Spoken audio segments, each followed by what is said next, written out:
Mwasham Baba Askofu Josephat Bududu, askofu msaidizi wa Jimbo Kuu la Tabora, itifaki ikiwa imezingatiwa. Kristo tumaini letu.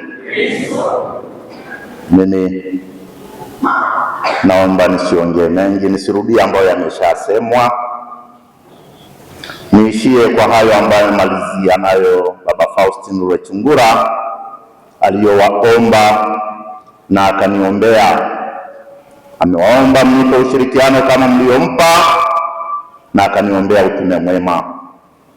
Kumbe pointi yangu iko hapo hapo kwamba nawaomba sana tuombeane, tushirikiane, tusaidiane, ili kama ambavyo mlishirikiana naye akaweza kufanya yote aliyoyafanya katika parokia hii, basi kijiti hicho ambacho amesema amekikabidhi kwangu tuweze kukipeleka mbele mpaka tutakapomkabidhi mwingine.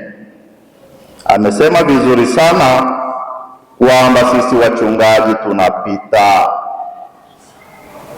Naweza nikaondoka kesho akaja mwingine.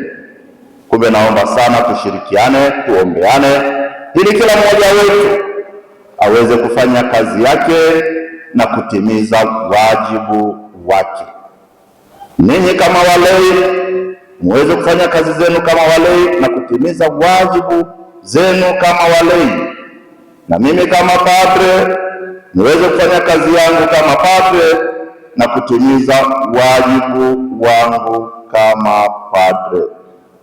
Bikira Maria mama wa msaada, utuombee. Mtakatifu Terezia mtoto Yesu msimamizi wa parokia yetu, watakatifu wote wa Mungu, niwatakie siku njema na maandalizi mema ya sikukuu zijazo. Amen.